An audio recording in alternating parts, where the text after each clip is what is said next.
నేపథ్యంలో ఎలాంటి వాస్తవాలు వెల్లడించారు?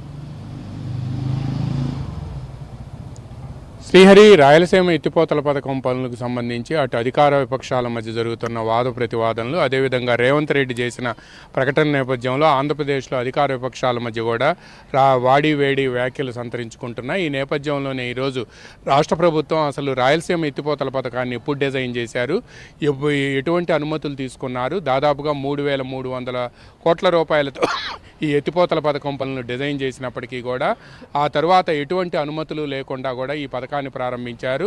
ఆ తర్వాత నేషనల్ గ్రీన్ ట్రిబ్యునల్తో పాటు KRMB, Krishna river management board, కేంద్ర జల సంఘం, సెంట్రల్ వాటర్ కమిషన్, ఈ మూడు కూడా అభ్యంతరాలు వ్యక్తం చేయడంతో ఇంతకుముందు మన కొలీగ్ సుంకన్న చెప్పినట్టు 2022లోనే ఈ పథకం పనులు 2022 డిసెంబరు 2023 జనవరిలోనే ఈ పథకం పనులు నిలిచిపోయాయి అని కూడా నిమ్మల రామానాయుడు చెప్తూ ఉన్నారు. ముఖ్యంగా ఈ పథకానికి సంబంధించి ఈరోజు అక్కడ ఫీల్డ్ విజిట్కు వెళ్ళిన వైసీపీ మాజీ ఎమ్మెల్యే కాట్సాన్ రాంభూపాల్ రెడ్డి కీలక వ్యాఖ్యలు చేశారు. ముందు పథకాన్ని నిర్మించి ఆ తర్వాత అనుమతులు తెచ్చుకుందాం అనుకొని మా జగన్ అనుకున్నాడు అని చెప్పి, ఎవరైనా ఇల్లు కట్టుకోవాలి అనుకుంటే ఇల్లు కట్టుకోవటానికి ముందే కన్సర్న్ మున్సిపల్ కార్పొరేషన్లోనో, పంచాయతీలోనో, నగర పంచాయతీలోనో పర్మిషన్లకు అప్లై చేసి ఆ పర్మిషన్లు వచ్చిన తర్వాత ఇల్లు స్టార్ట్ చేయటం అనేది కూడా మనం చూస్తూ వస్తున్నాం. కానీ అసలు పథకాన్ని ప్రారంభించి ఆ పథకాన్ని తర్వాత అనుమతులు తెచ్చుకుందాము అని చెప్పటం అనేది చాలా అసంబద్ధమైన వాదన అనేది కూడా నిమ్మల రామానాయుడు చెబుతున్నారు. దీంతోపాటు 2022లో ఆగిపోయిన పథకం 80% పూర్తి చేశాము అని చెప్పి ఎలా చెప్తారు అని కూడా ఆయన నిలదీస్తున్నారు. ముఖ్యంగా ఏదైతే శ్రీశైలం బ్యాక్ వాటర్ ఉందో, శ్రీశైలంలో 885 అడుగులు మ్యాక్సిమం వాటర్ లెవెల్, అంటే 885 అడుగులు ఫుల్ కెపాసిటీ, రిజర్వాయర్ కెపాసిటీ అయితే దాంట్లో 840 అడుగుల వరకు కూడా గ్రావిటీ మీద వాటర్ వెళ్ళిద్ది, అటువైపు కానీ ఇటువైపు కానీ అటు తెలంగాణ లెఫ్ట్ బ్యాంక్ కానీ రైట్ బ్యాంకు కానీ శ్రీశైలంలో 800 అడుగులు ఉన్నప్పుడు కూడా ఈ వాటర్ని డ్రా చేయటానికి అని చెప్పి శ్రీశైలం బ్యాక్ వాటర్ నుంచి కూడా ఈ పథకాన్ని, రాయలసీమ ఎత్తిపోతల పథకాన్ని డిజైన్ చేశారు.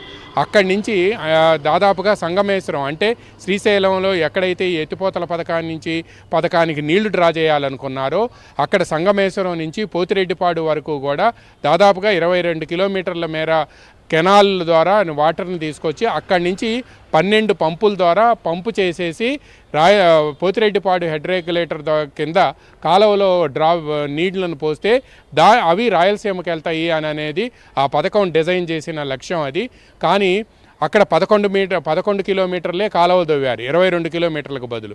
పైగా 12 పంప్ హౌస్లు ఏవైతే ఉన్నాయో, పంపులు ఉన్నాయో, దానికి సంబంధించి కేవలం పునాదులు కూడా పూర్తిగా తీయలేదు.